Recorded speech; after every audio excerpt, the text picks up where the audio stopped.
అభివృద్ధా? అదెక్కడ ఆంధ్రప్రదేశ్‌లో? సంక్షేమం పేరుతో శ్రీలంక, వెనిజులా అని మొన్నటిదాకా మాట్లాడి, అంతకంటే ఎక్కువ సంక్షేమం చేస్తామనైతే హామీ ఇస్తున్నటువంటి చంద్రబాబు గారు, అభివృద్ధి అన్న అంశాన్ని పదే పదే ప్రస్తావిస్తూ వస్తున్నారు.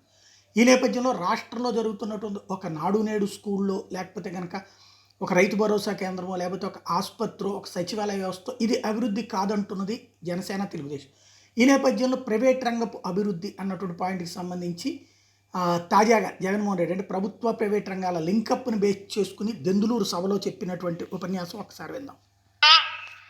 అసాధ్యమే. ఈరోజు రాష్ట్రంలో కొత్తగా 4 సీ పోర్టులు కడతా ఉన్నాం. ఈరోజు రాష్ట్రంలో కొత్తగా 10 ఫిషింగ్ హార్బర్లు కడతా ఉన్నాం. ఈరోజు రాష్ట్రంలో కొత్త ఎయిర్పోర్ట్లు వస్తా ఉన్నాయి. ఉన్న ఎయిర్పోర్ట్ల విస్తరణ జరుగుతా ఉంది. పారిశ్రామిక కారిడార్లు ఉడుకులు పరుగులు చేస్తా ఉన్నాయి. ఎప్పుడు ఎన్నడూ వినని పారిశ్రామిక వేత్తలు, సంస్థలు ఈరోజు మన రాష్ట్రం వైపు లైను కడతా ఉన్నారు. జరుగుతా ఉన్నది ఎప్పుడు అనంటే మీ బిడ్డ పాలనలో మన వైఎస్ఆర్సీపీ ప్రభుత్వం వచ్చిన తర్వాతే. ఆలోచించండి. నేను చెప్పిన ప్రతి విషయం కూడా వాస్తవం అవునా కాదా అన్నది